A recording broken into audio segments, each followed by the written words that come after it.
हाम्रो रमाइलो गाउँघर द भिलेज लाइफ अफ नेपालमा स्वागत भन्न चाहन्छु र आज यहाँको माझमा फेरि पनि बाइक सबैभन्दा सजिलै प्रकारले कसरी हाँक्न सकिन्छ भन्ने एउटा छोटो भिडियो लिएर आएको छु र योभन्दा अगाडिको भिडियो यहाँले एकदमै मन पराउनु भयो जुन 10 मिनटभन्दा बढी लामो भिडियो थियो भने अब छोटो 4 देखि 5 मिनटभित्र कसरी हामी सजिलै प्रकारले कुनै पनि बाइक हैन चलाउन सक्छौं त्यसलाई हामी आज चाहिँ तपाईहरुको माझमा म सिकाउन गइरहेको छु र सबैभन्दा पहिला बाइकलाई चलाउनको निम्ति तपाईहरुसँग चारवटा ज्ञान चाहिँ एकदमै आवश्यक छ। चारवटा ज्ञान भयो भने तपाईहरुले बाइक सजिलै प्रकारले चलाउन सक्नुहुन्छ र त्यो भनेको पहिलो भनेको चाहिँ एक्सिलेटर है।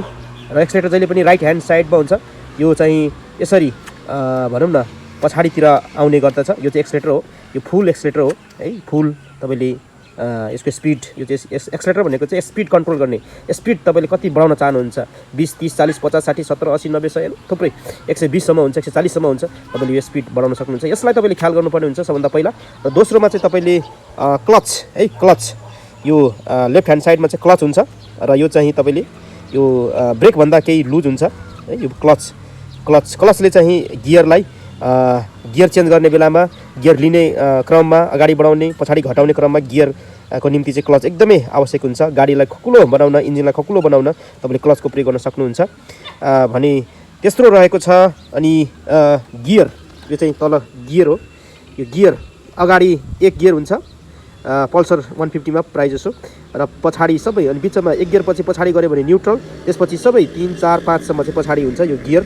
र पछाडि गर्नु भनेको चाहिँ तपाईले गाडीलाई एकदम स्पिड लिएर जानलाई पछाडि गर्न सक्नुहुन्छ भने अगाडि गर्नु चाहिँ तपाईले विशेष गरेर रोक्ने बेलामा अगाडि एक गियरमा तपाईले राखेर रोक्न सक्नुहुन्छ। र चौथो कुरा चाहिँ तपाईले एकदम बिर्सन नहुने कुरा चाहिँ यो ब्रेक रहेको छ, लेग ब्रेक है। लेग ब्रेक सुरुमा सिक्दै गर्दाखेरि चाहिँ लेग ब्रेकको प्राय धेरै तपाईले प्रयोग गर्न सक्नुहुन्छ। तर डिस्क ब्रेक अगाडि हुन्छ, यो डिस्क ब्रेक तपाईले प्रयोग नगर्नुहोस्।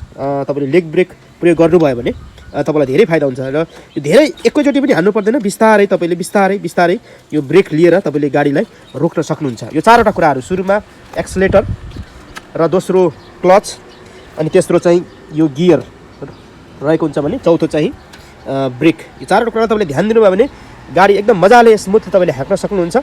र त्यसको लागि सबभन्दा पहिला तपाईसँग चाबी हुनु पर्यो। चाबी तपाईले अन गर्न सक्नुहुन्छ। यसरी चाबी अन भइसकेपछि अब यहाँ नीलो बत्ती अथवा हरियो बत्ती बलेको हुनुपर्छ है।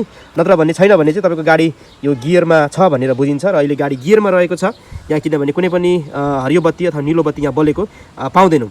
र गाडी कुन गियरमा छ त्यो चाहिँ हामीले अब यहाँ गियरलाई तपाईले अगाडि पछाडि गरेर तपाईले बुझ्न सक्नुहुन्छ। र गियर चेन्ज गर्नको लागि तपाईले क्लच नलिकन पनि गियर चेन्ज गर्न सक्नुहुन्छ। तर त्यसले चाहिँ गियर बिग्रिने, इन्जिनमा अलिकति धक्का हुने भएको कारणले जहिले पनि फुल क्लच लिएर तपाईले गियर चेन्ज गर्न सक्नुहुन्छ। अब यो गाडी अगाडि छ कि गाडी एक गियरमा छ कि अरू गियरमा छ कि त्यो हामी हेर्नेछौँ। अगाडि हान्दै गर्दाखेरि यदि अगाडि कुनै पनि गएन भने चाहिँ यो एक गियरमा छ भनेर बुझिन्छ। त्यसकारणले गर्दाखेरि हामी अब यो एक गियरबाट तल झार्नेछौँ है। न्युट्रलमा ल्याउनेछौँ। न्युट्रलमा ल्याउनको लागि तपाईले एक थिच्ने बित्तिकै न्युट्रलमा आउनुपर्ने हो। तर यहाँ हेर्दै गर्दाखेरि आएको छैन। कारण किन? त यो दुई गियरमा अचानक गएको कारणले गर्दाखेरि फेरि हामी अगाडि गर्नेछौँ बिस्तारै। फेरि पनि एक गियरमा गर्छ, यसलाई फेरि हामी पछाडि गर्नेछौँ। अब तपाईले हेर्न सक्नुहुन्छ गाडी न्युट्रलमा आइसकेको छ। गाडी न्युट्रलमा हुनु भनेको चाहिँ तपाईले गाडीलाई यो बटम, यो स्टार्टिङ बटम, क्रसको चिन्ह चाहिँ यो अफ हुन्छ, यो क्रस नभएको चाहिँ अन। गाडीलाई तपाईले चाहिँ स्टार्ट गरिसकेपछि यो अगाडि बढ्नै सक्दैन, यो बढ्दैन है। न्युट्रलमा आउनु भनेको चाहिँ गाडी तपाईले चाहिँ अगाडि बढाउन सक्नुहुन्न है। यसलाई यसलाई तपाईले योरेर है, यसलाई अन गरेर यो छोएर तपाईले स्टार्ट गर्न सक्नुहुन्छ। र यसरी स्टार्ट गरिसकेपछि अब तपाईले के गर्न सक्नुहुन्छ त क्लच लिएर गाडीलाई जहिले पनि सुरुमा सिक्दै गर्दाखेरि एक गियर अगाडि लिएर तपाईले यसलाई चाहिँ अब एक्सिलेटर बिस्तारै खिचेर तपाईले अगाडि गर्न सक्नुहुन्छ है। बिस्तारै गरेर अब अहिले मैले यो मोबाइल हातले समातेको कारणले गर्दाखेरि चाहिँ मैले एक्सिलेटर लिन पाएको छैन। हल्का एक्सिलेटर लिएर अनि हल्का बिस्तारै यसरी तपाईले छोडेर यो क्लच छोडेर गर्न सक्नुहुन्छ। म चाहिँ चक अन गरेर गाडी अगाडि अन गर्ने चाहिँ। चक भनेको चाहिँ तपाईले यहाँ तल है, यो तल हुन्छ भित्र, यो चक हो। चक लिइसकेपछि तपाईको गाडी चाहिँ अलिकति रेसमा हुन्छ। त्यसकारण तपाईले एक्सिलेटर लिनु पर्दैन है। मैले अब यो मोबाइलले भिडियो रेकर्ड गरेको कारणले गर्दाखेरि चाहिँ मैले चक लिएर अनि हल्का अब एक्सिलेटर नलिकन अनि यो गाडीलाई हाँक्दैछु है। तर तपाईले चाहिँ जहिले पनि चक नलिकन तपाईँले चाहिँ गाडीलाई सुरु गर्नु। गाडी सीमा यो गइसकेको छ, त्यस कारण अब म तपाईँलाई सुरु गर्ने छु है बिस्तारै। तपाईँले अब यो खुट्टा माथि राखेर बिस्तारै तपाईँले यसरी होइन यो हल्का क्लचलाई बिस्तारै छोड्नुभयो भने यो गाडी आफै बढ्ने गर्छ है। यसरी गाडी बढ्ने गर्छ।